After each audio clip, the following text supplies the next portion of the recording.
ዛሬ በቦሌ አራብሳ ኮንዶሚኒየም የተሰማው እጅግ ልብ የሚሰብር ለጆሮም የሚከብድ ነው። እንዴት አይነት ጭካኔ ነው! ምን አይነት ዘመን ላይ ነው የደረስነው! እንኳንስ ለመምታት በሙሉ አይን ለማየት የሚያሳዝኑ ልጆችን ጭካኔ በተሞላበት መንገድ ማሰቃየት፣ ጾታዊ ጥቃት መፈጸም፣ አልፎም ደግሞ መግደል በጣም ያሳዝናል። ወላጅ ልጆቹን ለማሳደግ ስንት ውጣ ውረድ አይቶ የስንቱ ፊት ገርፎት፣ ያውም በዚህ ጊዜ በዚህ ኑሮ ውድነት ወላጅ ልጆቹን ለማሳደግ ላይታች በሚልባት ሰዓት ልጅን የሚያክል ነገር በግፍ መነጠቅ፣ ሩጠው ያልጠገቡ ዘለው ያልጨረሱ ገና መኖር የጀመሩ ልጆችን እንደዚህ በአሰቃቂ ሁኔታ ሕይወታቸውን መንጠቅ እጅግ ልብ ይሰብራል። እንደ ወላጅ ደግሞ የዘላለም ጸጸት የማይድን ስብራት ነው። ሰላም ውድ የዳጉ አዲስ ቤተሰቦች፣ ዳጉ አዲስ ወቅታዊ፣ አዝናኝ፣ አስተማሪ ፕሮግራሞችን ለእናንተ ለውድ ቤተሰቦቻችን ይዘን የምንቀርብበት የዩቲዩብ ገጻችን ነው።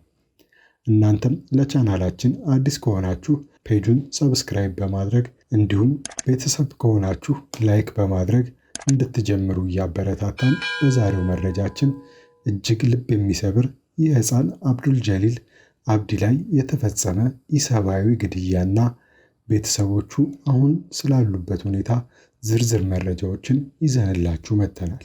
አብራችሁን ቆዩ ግብዣችን።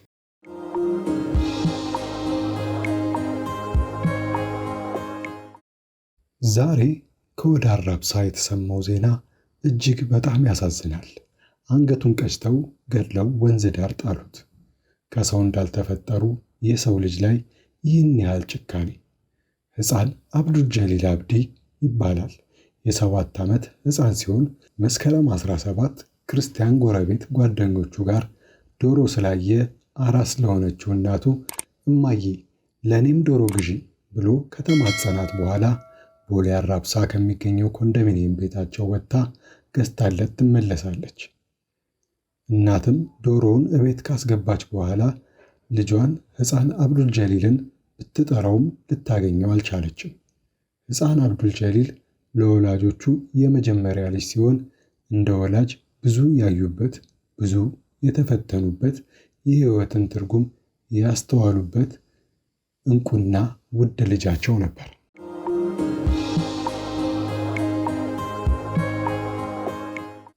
መደናገጣቸውንና ፍርሃታቸውን ወደ ጎን በመተው ከጎረቤቶቻቸው ጋር በመሆን ልጃቸውን ሲፈልጉ ቢቆዩም ሳያገኙት ይቀራሉ።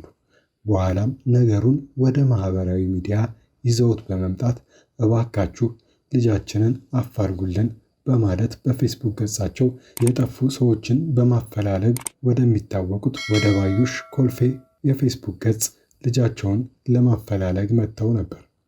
እነሱም ክስተቱን እንዲህ ሲሉ አካፍለውናል። ቤተሰብ በጭንቀትና በፍለጋ ተንከራተው ማግኘት ሲያቅታቸው ትላንት ወደኛ ደውለው አረ ልጃችንን አፋልጉን ግራ ገባን ብለው የተፈጠረውን ሲነግሩን እንደተለመደው ወደ እናንተ አምጥተን እባካችሁ በማፈላለግ እናግዛቸው አልናችሁ። ዛሬም የመገኘቱን ብስራት በተስፋ እየተጠባበቅን በሚያስደነግጥና ልብ በሚሰብር ሁኔታ ይህን ምስኪን ሕፃን ብዙ ያዩበትን ልጃቸውን አንገቱን ቀጭተው ገድለው ቤታቸው ፊት ለፊት የሚገኝ ወንዝ ዳር ጥለውት ተገኝቷል። ምን አይነት ነውረኝነት ነው! ምን አይነት አውሬነት ነው! እንዴትስ እጃችሁ ታዘዘላችሁ! በማለት ሐዘናቸውንና ምሬታቸውን ገልጸዋል። ምን አይነት አረመኔና ጨካኝ ቢሆን ነው ገና ሮጦ ዘለው ያልጠገቡ ልጆች ላይ እንደዚህ አይነት ጭካኔ የተሞላበት መንገድ በሰው ያውም ምንም የማያውቅ አንድ ሕፃን አንገቱን ቀጭቶ መጣል በጣም ያሳዝናል። እጅግ ልብ ይሰብራል። የፈለገውን ዶሮ ገዝታለት ልታበላ የነበረችው እናት በምን ቃል ትጽናናለች? እነዚህ አውሬዎችስ ማን ናቸው? ይህንስ ያህል በልጅ ነፍስ መጨከን ለምን አስፈለገ? ከአካባቢ ሰዎች እንዳገኘነው መረጃ ከሆነ ሕፃን አብዱል ጀሊል አብዲ ገና የ7 ዓመት ልጅ እንዲሁም ገና በአሁኑ ዓመት ነው 1ኛ ክፍል የገባው። ሕፃን አብዱል ጀሊል እንደ ማንኛውም ልጅ ጨዋታ ወዳድና ለቤተሰቦቹም ቢሆን ታዛዥና ተወዳጅ ልጃቸው ነበር። ሕፃን አብዱል ጀሊል የሚኖረው ከእናትና አባቱ ጋር አራብሳ ኮንዶሚኒየም ሲሆን ወላጆቹም ልጃቸውን አቅማቸው በፈቀደ መንገድ ደከመኝ ሰለቸኝ ሳይሉ ያገኙትን በመስራት ሕይወታቸውን ይመሩ ነበር። በተለይ እናት ኑሮን ለመግፋት ሲሉ እዛው መኖሪያቸው አካባቢ የጉሊት ንግድ ይሰሩ እንደነበር ከአካባቢው ሰው ለመረዳት ችለናል።